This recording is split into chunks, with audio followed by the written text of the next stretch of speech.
Coach, if you'd like to start with an opening statement. Sure. Understandably, you're going to see some tears.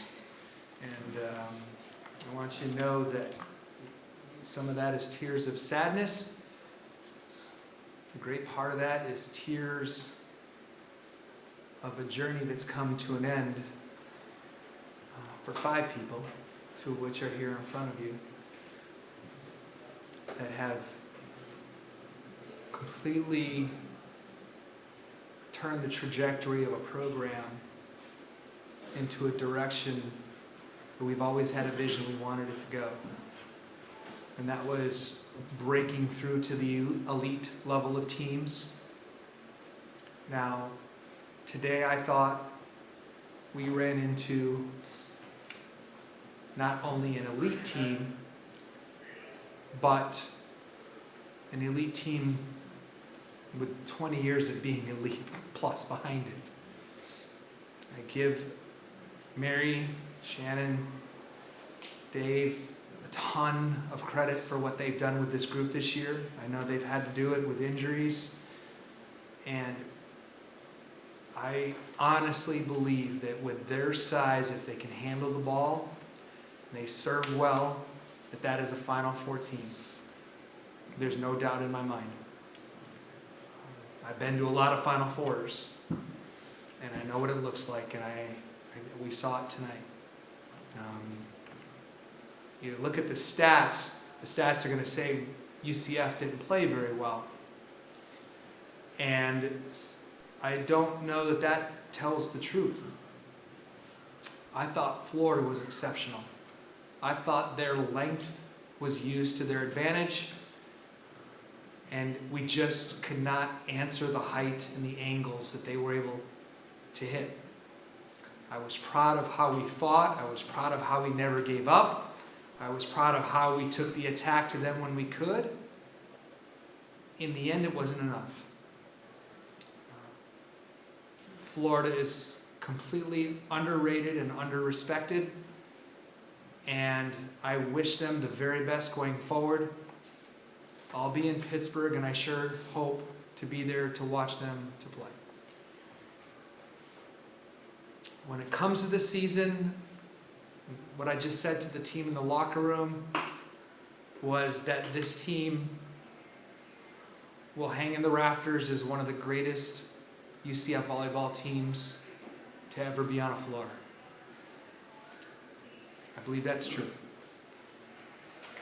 This team has gone through a lot over the last year trying to find its identity. It's not like last year where we walked in, we knew exactly who we were. I mean, it took a half a year for us to figure out who we were. And once we hit that, we really went on a nice run.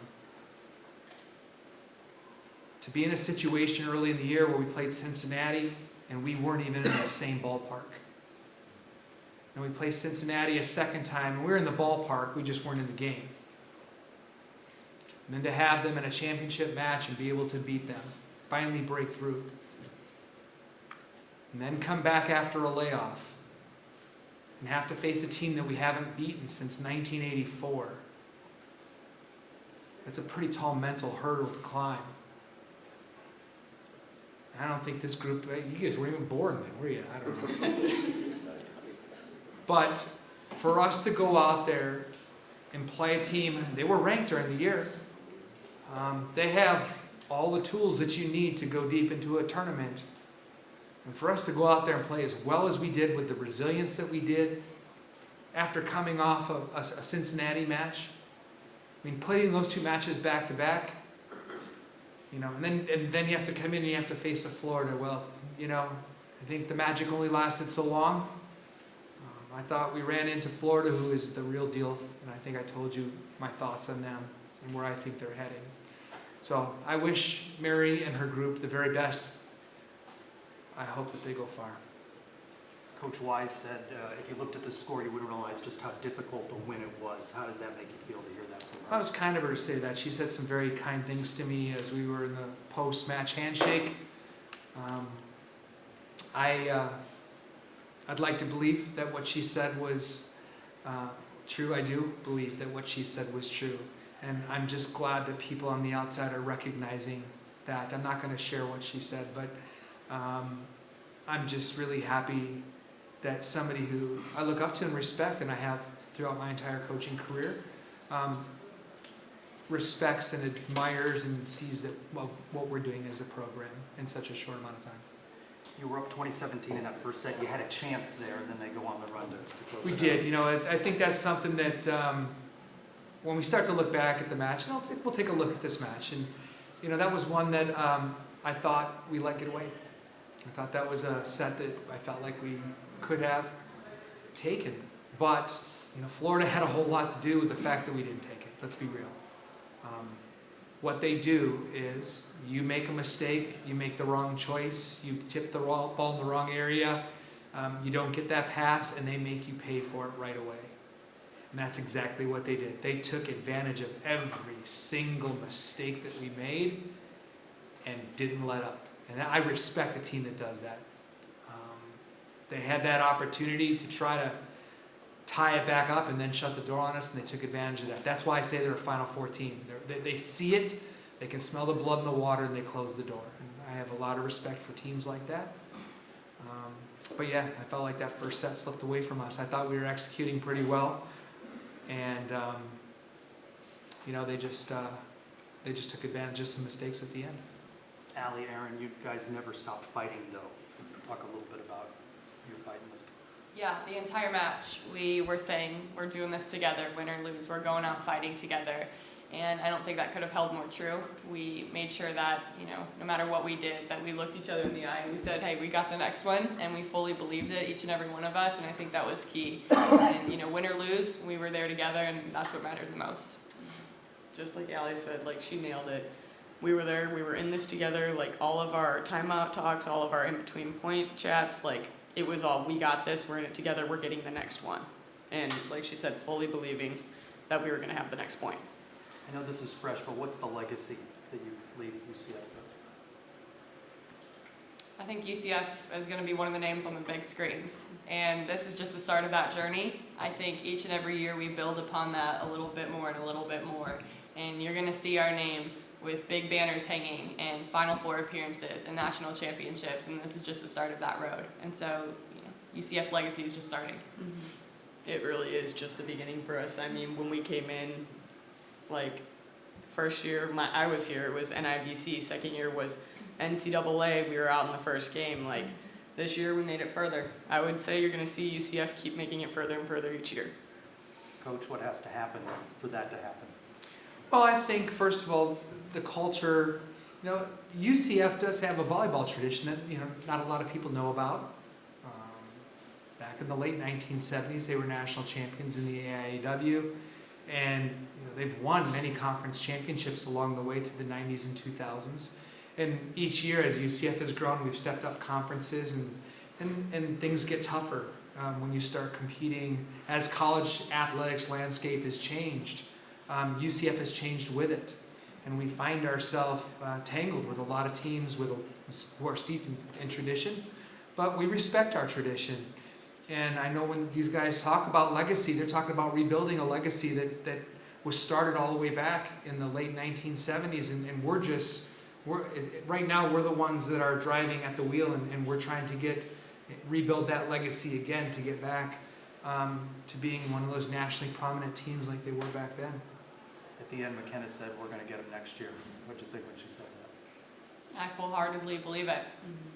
I mean, there's no doubt in my mind that we're going to rise to the occasion. Each and every year we play Florida, we're just getting a little bit closer and a little bit closer, whether that's in spring, in preseason, or postseason. I think the more we see them, the more we're going to have their number, and we're going to take it from them. I mean, this team is full of competitors, and McKenna is one of the best competitors that we have. If she's saying it, she means it. Yeah. Coach, what more can you say about your seniors? Oh boy. You know, I think, first of all, we are not a volleyball team. We're a volleyball program. And in our volleyball program, we value academics, we value leadership, value being a good mentor, being a good role model. And I think looking back at, you start with Tina and the leadership that she provided. She got thrust on the stage early as a freshman and had to be a leader all the way through. Was a captain for us this year and was an instrumental part in us kind of really gelling as a group. You look at Mackenzie, who joined us because she wanted a different feel, a different experience, and she left her mark in that she showed that you can rediscover a love for the game. I think you look at Lachey, and there's somebody that's just been saddled with injuries for years and never gave up, never quit. And the lesson that she leaves behind is no matter how dark it looks, just keep fighting, because at some point, if you put in the effort, it's going to come through. You look at Erin, who I think said it best in the locker room. You know, she came to be a part of something, but wanted to leave her mark. And the leadership and the effort and the excellence and the volleyball IQ and the lessons that she taught to the younger players, not just her sister, but to all the players, is something that's going to be, it's going to be something that's going to be talked about for many, many years. I saved Allie last for a reason, because Allie came in as a freshman, beat everybody out and started and had a great year. Sophomore year, kind of in and out of the lineup, more in than out, you know, and then we get to her senior year, which is going to be her, you know, the icing on the cake here, and struggled early on, and I just kept telling her, just keep fighting, we'll know when the day is. And a lot of players at that time would have just checked out. A lot of players would have said, okay, that's it, my senior year, I'm done. And I have so much respect for this woman right here, because she did. She said, I'll do whatever I need to do. I will work on the things that I need to work on. I don't like my role, but I'll accept my role. And I will get better at it. And she did. She was given an opportunity to go out there, and she killed it. And ever since that point, she's been in the starting lineup and a mainstay of our lineup all the way through. And I'm proud of you. I'm proud of you as a woman, your integrity. I told her before, at some point, some corporation is getting somebody who's going to rise in their ranks quicker than any other person has, because that's the type of person that she is. You know, you hear this world where people are graduating and are demanding this and expecting this, and that's not going to happen with this one. What's going to happen with this one is she's going to say, all right, teach me what I need to know. I'll throw in what I've got, and she'll rise up the ranks, because she's going to be somebody that people's going to want to follow. So collectively, as a group of 5, the mark that they leave is not volleyball. The mark that they leave is as strong, assertive women who are ready to go out in the world and achieve whatever it is that they dream. They can be whatever they want to be. I'll tell you, they've had the toughest boss they're ever going to have already. They're going to go out in this world and they're going to do some amazing things. Every single one of them.